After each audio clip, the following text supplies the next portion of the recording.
படுத்தப்படும் அப்படின்னு பாத்தீங்கன்னா பாருங்க, மொத்தம் மெயின் ஐடி 4. நம்ம பிளான்ல முதல்ல ஜாயின் பண்ணும்போது பேசிக், ஸ்டாண்டர்டு, எலைட், ஃபேண்டசின்னு 4 ஐடி ஆக்டிவேட் பண்ணிருப்போம். ஸோ அது மெயின் ஐடி நம்ம சொல்றோம். அதுக்கப்புறம் அந்த ஐடியில நம்ம டிராவல் பண்ணும்போது அதுல எல்லா பிளான்லயும் தனித்தனியாக 2வது மற்றும் 3வது லெவல் முடிவில் நமக்கு எக்ஸ்ட்ரா 5 ஐடியில் நம்ம ஒவ்வொரு பிளானுக்கும் கிடைக்கும். அப்போ 4 பிளானுக்கும் சேர்த்து 20 குளோனிங் ஐடிஸ், டோட்டலா நமக்கு 24 ஆக்டிவ் ஐடிஸ் நமக்கு கிடைக்கும். இந்த 24 ஐடியும் பாத்தீங்க அப்படின்னா இந்த சைட்ல தெரியுற மாதிரி. So main ID 5 cloning ID, ஸ்டாண்டர்ட்ல மெயின் ஐடி 5 குளோனிங் ஐடி, இப்படியா நமக்கு அந்த ஐடென்டிஃபிகேஷன் நம்பர் கொடுத்துருக்காங்க. பேசிக் பிளான்ல வந்து பாத்தீங்கன்னா குளோனிங் ஐடி வந்து நம்மளோட ஐடி நம்பர் பக்கத்துல _1 2 3 4 5 அடையாளப்படுத்தப்படும். ஸ்டாண்டர்ட் பிளான்ல வந்து பாத்தீங்கன்னா நம்மளுடைய மெயின் ஐடி பக்கத்துல _11 12 13 14 15 குளோனிங் ஐடி அந்த மாதிரி அடையாளப்படுத்தப்படும்.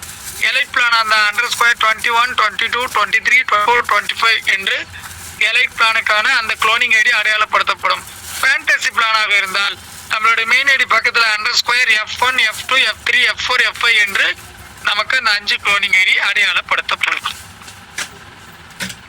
இந்த குரோர்பதி கிளப் சிஸ்டம் வந்து பாத்தீங்க அப்படின்னா ஸோ இந்த மாதிரி தான் ரன் ஆகுது. ஸோ எல்லாருக்குமே உதவி கிடைக்கிற மாதிரி நமக்கு ஒரு பிரமிட் ஷேப் இல்லை, அந்த பிரமிடு கவுத்து போட்டால் எப்படி இருக்கும் அந்த மாதிரி நமக்கு ரன் ஆகுது. ஸோ அதனால இதில் தாராளமாக நம்ம இணைந்து பயன்பெறலாம். இந்த Crorepati system such as compared with giant wheel, நம்ம ரங்கராட்டினம் எப்படி ரன் ஆகுதோ அதே மாதிரி தான் நம்மளோட சிஸ்டம் இருக்கு. ஸோ இதில் பாருங்க மெயின் ஐடி குளோனிங் இன்னும் பூஸ்டப் ஹெல்ப்பும் வரப்போகுது. ஸோ அதுவும் வந்துருச்சுன்னா நம்மளுடைய இந்த குரோர்பதி சிஸ்டம் ஒரு தடவை வீலை சுத்தி விட்டுட்டா எப்படி அது பாட்டுட்டு ஆட்டோமேட்டிக்கா ரன் ஆகுதோ அதே மாதிரி ஈவனா எல்லாருக்குமே துரித நேரத்துல உதவி வர மாதிரி நமக்கு வந்து இப்போ பூஸ்டப் ஸ்கீமா வரப்போகுது வெகு விரைவில். ஸோ அது எல்லாம் சேர்ந்து நமக்கு வந்து பாத்தீங்க அப்படின்னா இந்த குரோர்பதி சிஸ்டம் இந்த மாதிரி ஜெயிண்ட் வீலை கம்பேர் பண்ணி தான் நம்ம ரன் பண்றோம். ஸோ மேலே இருக்கிறவங்க மேலேயே போயிட்டு இருக்க மாட்டாங்க, அவங்களுடைய குளோனிங் ஐடி அவங்களுடைய பூஸ்டப் ஹெல்ப் மூலமா நமக்கு வந்து உதவி கிடைத்து கொண்டே இருக்கும். இது மூலமா கீழே இருக்கிறவங்க எல்லாம் வேகமா அடுத்த லெவல் மூவ் ஆகி அவங்களும் மேல போயிட்டு அவங்களுடைய குளோனிங் ஐடி மற்றும் அவங்களுடைய பூஸ்டப் ஹெல்ப் மூலமா அன்னைக்கு கீழே இருக்கிறவங்கள வெயிட்டிங்ல இருக்கிறவங்கள மறுபடியும் ஷிஃப்ட் பண்ணி அடுத்த லெவலுக்கு கொண்டு போகும்.